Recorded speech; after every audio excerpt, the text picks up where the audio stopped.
Once you've added a redirect to your website, how long do you need to keep that redirect active? Let's start by talking about the purest approach to redirects. The purest approach says that if the redirect is using a 301 HTTP response status code, then that response status code means the redirect is permanent and means you need to keep the redirect permanently, forever, indefinitely. And yeah, that's the purest approach, and technically that's not incorrect. A 301 response status code does imply that the redirect has been permanently added to the server. So you should, technically speaking, keep it forever, but that may be the purest approach. It's certainly not the practical approach. Maintaining something on your server indefinitely is difficult. It takes time and money and effort to maintain every single redirect, not to mention that if you're doing a redevelopment or a replatforming or a migration to a new system, then you have to transfer a whole bunch of redirects from one old system to another system, and that consumes a lot of budget, a lot of time that could probably be spent elsewhere. Let's try a different approach to answering this question. What does Google say? Well, according to Google's John Mueller, Google will recognize the redirect within 6 months to a year. And that's typically what I've seen to be the case when I've implemented redirects. Typically within somewhere between 6 months to a year, usually somewhere around 9 months, Google will start to recognize that redirect and update search result listings accordingly. There are outliers in both directions.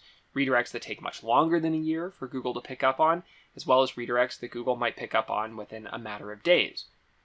But Google is only one entity that we need to think about here using our website. There are other people who are using old links that might redirect. People go to an old news article about our company that was written years ago, and it happened to include a link to an old URL. That old URL continues to redirect. If somebody finds that old news story and they click on that link, we still want them to find our website, whether it's been 6 months to a year or much longer since that redirect was implemented. As well, there might be customers of ours who have bookmarked old pages. Those old pages might have changed their URL long ago, but people still might be using those old bookmarks. You get the idea. There are people using old links to access our website. So only going with what Google says, of only looking at things for when Google updates the redirect, isn't really sufficient. What I'm really getting at here is that there's no universal answer for how long you should keep your redirect. Instead of a universal answer, what we want to try and find is the criteria you need to use to evaluate your redirects and determine if you need to keep them or not. So let's talk about the criteria you need to use when deciding if you should keep a redirect. There are really two main factors that you need to consider when deciding if you should keep that redirect around or not. The first of those factors is if the redirected URL has traffic. Are people using that redirect or not?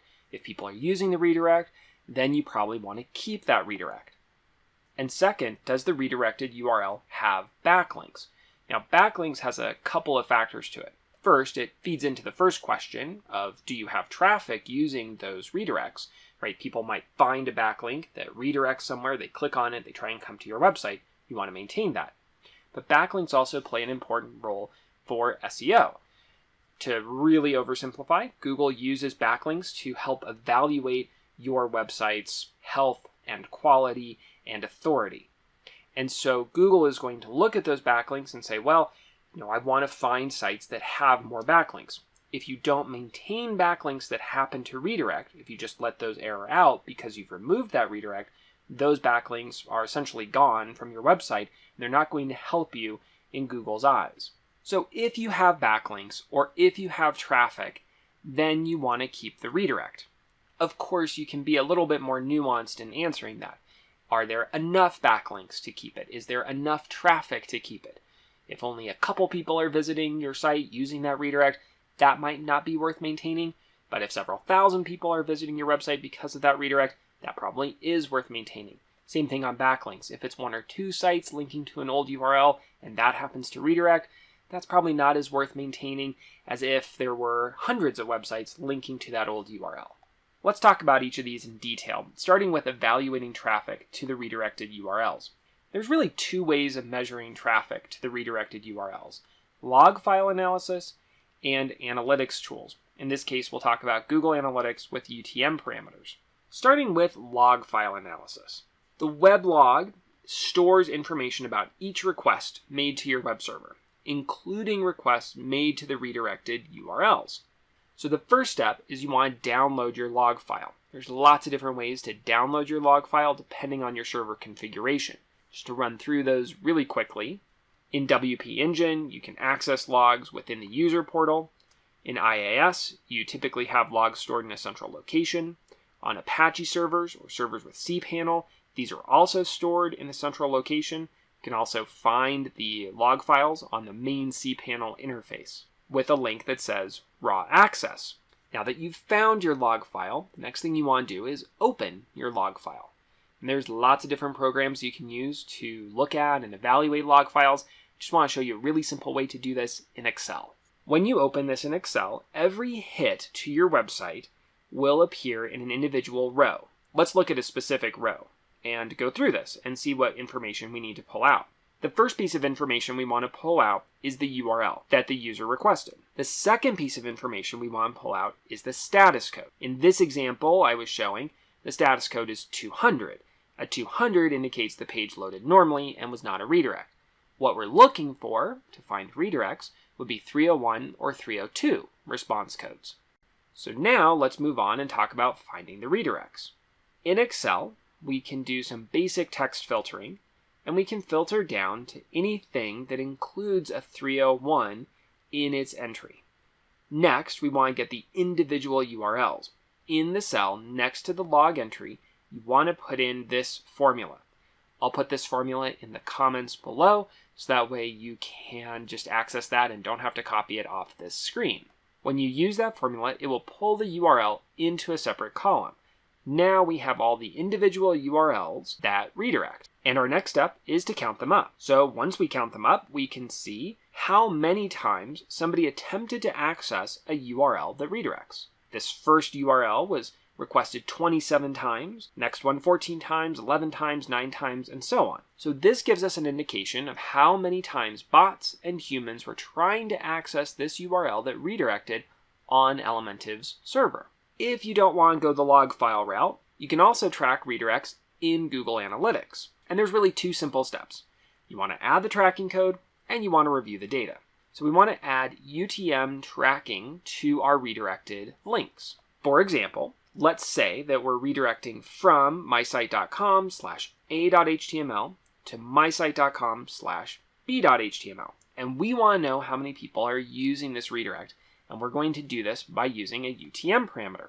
That would mean the redirect is no longer going from a.html to b.html, but is instead going from a.html to b.html UTM source a.html and UTM medium equals redirect. The UTM source tells us the URL we're redirecting from, and the UTM medium tells us that this is a redirect. So that way when we go and look at the reports, we know specifically which redirect this came from, which redirect was used, and we know that it is a redirect. The medium of redirect just helps us filter this down in Google Analytics reports. This is also really helpful to do when you're redirecting from one domain to another. For example, I redirect my old company's URL of qwconsulting.com to matthewedgar.net, and I want to know how many people use that redirect so I can attach a UTM parameter to matthewedgar.net and see how many people use that redirect. As a quick side note, you want to make sure that any URL you are adding the UTM parameters to is the final redirect destination. So in our example of going from a.html to b.html, b.html was the final destination. There is actual content shown on b.html. So we added the UTM parameters to b.html. If, however, b.html redirected over to c.html, well then we'd want to add the UTM tracking parameters to c.html in our redirect statement. That way, we don't lose the UTM tracking parameters during the course of the redirect. Parameters like the UTM parameters will fall off during that redirect chain. Now that we've added the tracking parameters, we can review the redirect usage in Google Analytics. we can go in the sidebar to Acquisition, All Traffic, Source Medium, and we can search down for any medium that includes redirect, or we can search for the source that contains our specific redirect URL. In this case, we're looking at a domain redirect that goes from successfulwebsiteelements.com over to my site and lands on a page on my site talking about my book. We can see in this example that there are 14 people over this time period who have used this particular redirect. Now there's a couple things that you want to keep in mind as you're looking at traffic patterns on redirected URLs. The first thing to keep in mind is that even though a redirected URL doesn't have traffic right now, it might have traffic in the future. What I typically suggest is you look at a really wide time range on your redirected URLs and see just how many people are using it over 6 months, over 9 months, over a year, over 18 months of time, so that way you really understand how much traffic is coming in. That way also you can pick up on any seasonality patterns that might exist within the usage of that redirected URL. The other thing to keep in mind when you're looking at traffic patterns is you don't want to just look at the quantity of traffic, but you want to look at the quality of traffic as well. You can do this in Google Analytics by looking at how many people who used that redirected URL ended up engaging with your website or converting on your website.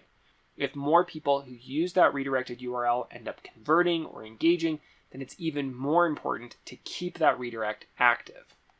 Now that we've talked through traffic evaluation of redirects, let's talk about backlinks to redirected URLs.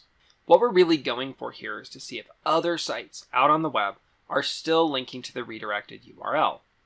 The first step is we want to find the backlinks that point to a 301 redirect. There are lots of different tools that can help us do this, including Moz, Ahrefs, and Majestic. I think Moz's Link Explorer is pretty easy to work with, so I'll use that one as an example. In Moz, you want to go to Top Pages and then export the list of all top pages. This export will include the response status code. On the export, you want to filter links to find 301 redirects. Next, you want to review, count, and verify the backlinks. I really do want to emphasize verification here. Oftentimes, as you look through a list of the backlinks pointing to your website, you'll go to that backlink and find that that link may no longer exist, as in this example with a redirect that Moz said was linking back to our website. Once you've verified all of those and you've removed any from the list that no longer work, then you want to get a tally for each redirected URL and see how many backlinks it has. From there, you can review that count and decide if a redirected URL has enough backlinks to make it worth keeping. Now, one final note is you want to check internal links too. It's very possible that along with external websites linking to redirected URLs, you might have content on your website that is also linking to redirected URLs. This happens if you have a bunch of old content and that old content contained internal links that used to work, but those internal links now redirect to a new version of those pages.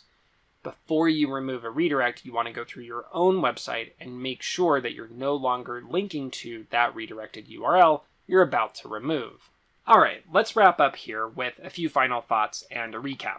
Ultimately, there's no universal answer for how long to keep a redirect in place. It comes down to two key questions.